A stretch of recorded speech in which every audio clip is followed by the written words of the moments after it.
Ayun yung kasama namin, naninisid na. Dito pala kami sa yung islang kung tawagin ay Canton, dito sa Camarines Norte. Yan o, may huli na sila.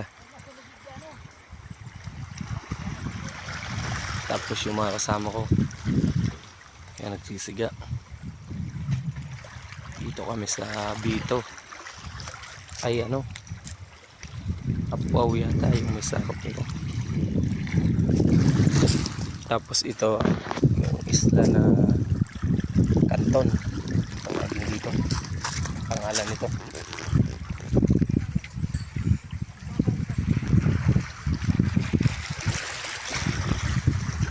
Luluto na sila. Ayan. Yun yung service namin. Yun yung kasama namin naninisid.